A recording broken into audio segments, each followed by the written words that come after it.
Contos e Apólogos, pelas mãos de Francisco Cândido Xavier e pelo irmão X, que na verdade é Humberto de Campos.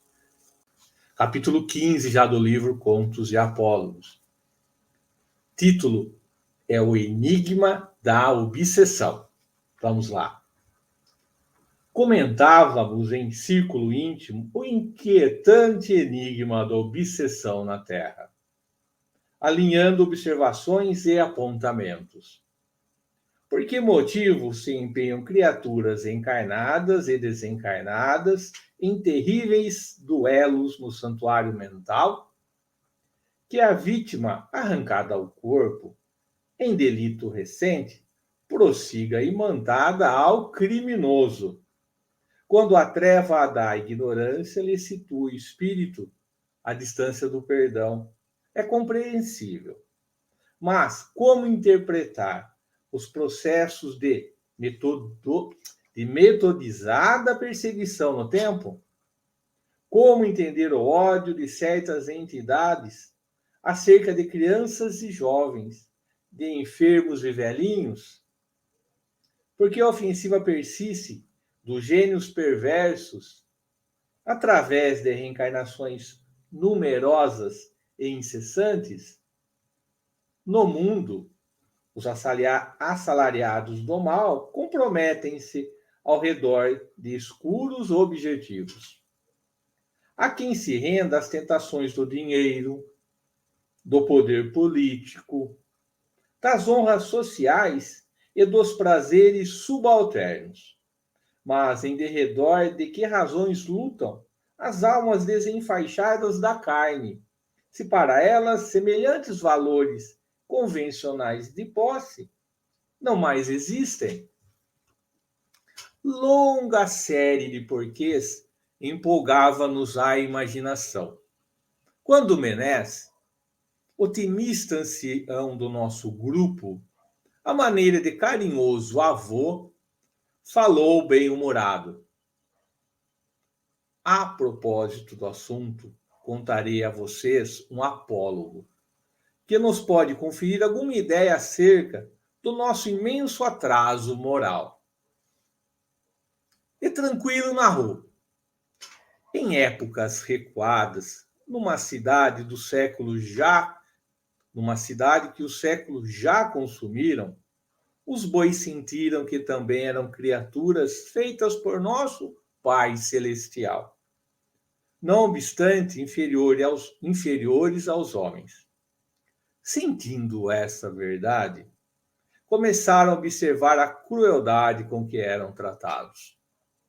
O homem, que pela coroa de inteligência devia protegê-los e educá-los, dele se valia para ingratos serviços de tração, sob golpes sucessivos de aguilhões e azorragues. Não se contendo com essa forma de exploração, escravizava-lhes a companheira, furtando-lhes o leite dos próprios filhos, reservando-lhes a família e a eles próprios o horrível destino no açougue. Se algum deles hesitava no trabalho comum, sofrendo com tuberculose ou com a hepatite, eram de pronto encaminhados à morte e ninguém lhes respeitava o martírio final.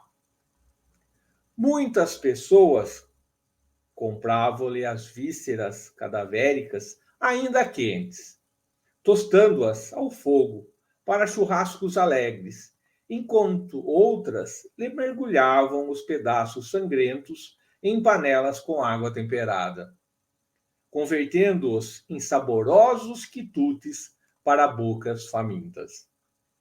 Não conseguiam nem mesmo o direito à paz do túmulo, porque eram sepultados aqui e ali, em estômagos mal cheirosos e insaciáveis. Apesar de trabalharem exaustivamente para o homem, não conseguiam a mínima recompensa, uma vez que, depois de abatidos, eram despojados dos próprios chifres e dos próprios ossos, para fortalecimento da indústria. Magoados e aflitos, começaram a reclamar. Contudo, os homens, embora portadores de belas virtudes potenciais, receavam viver sem o cativeiro dos bois. Como enfrentarem sozinhos as duras tarefas do arado? Como sustentarem a casa sem o leite? Como garantir a tranquilidade do corpo sem a carne confortadora dos seres bovinos?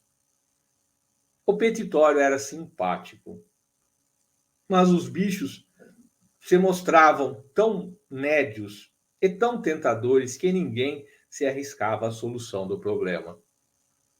Depois de numerosas súplicas sem resposta, as vítimas da voracidade humana recorreram aos juízes. Entretanto, os magistrados igualmente cultivavam a paixão do bife e do chouriço e não sabiam servir a justiça sem as utilidades do leite e do couro dos animais.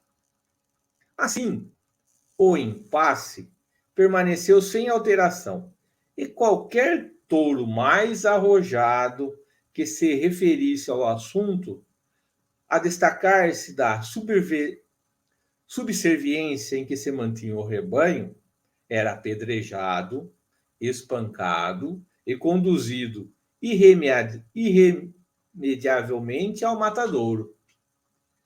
O venerável amigo fez longa pausa e acrescentou: essa é a luta multissecular entre encarnados e desencarnados, que se devotam ao vampirismo. Sem qualquer habilitação para a vida normal, fora do vaso físico, temem a grandeza do universo e recuam apavorados ante a glória do espaço infinito, procurando a intimidade com os irmãos ainda envolvidos na carne, cuja energias lhe constitui precioso alimento à ilusão. É desse modo que as enfermidades do corpo e da alma se espalham nos mais diversos climas. Os homens, que se julgam distantes da harmonia orgânica, sem o sacrifício dos animais, são defrontados por gênios invisíveis que se acreditam incapazes de viver sem o concurso deles. O enigma da obsessão, no fundo, é problema educativo. Quando o homem cumprir em si mesmo as leis superiores da bondade, a que teoricamente se afeiçoa, deixará de ser um flagelo para a natureza, convertendo-se num exemplo de sublimação para as entidades inferiores que o procuram. Então, a consciência particular inflamar-se-á na luz da consciência cósmica, e os tristes espetáculos da obsessão recíproca desaparecerão da Terra. Até lá, concluiu sorrindo, e clamar contra a atuação dos espíritos delinquentes, conservando em si mesmo qualidade talvez piores que as deles, é arriscar-se como os bois à desilusão e ao espancamento. O ímã que atrai o ferro não atrai a luz. Quem devora os animais, incorporando-lhes as propriedades ao patrimônio orgânico, deve ser apetitosa presa dos seres que se animalizam. Os semelhantes procuram os semelhantes. Esta é a lei. Afastou-se Menés, com a serenidade sorridente dos lábios. E a nossa assembleia, dantes excitada e falastrona, calou-se de repente, a fim de pensar.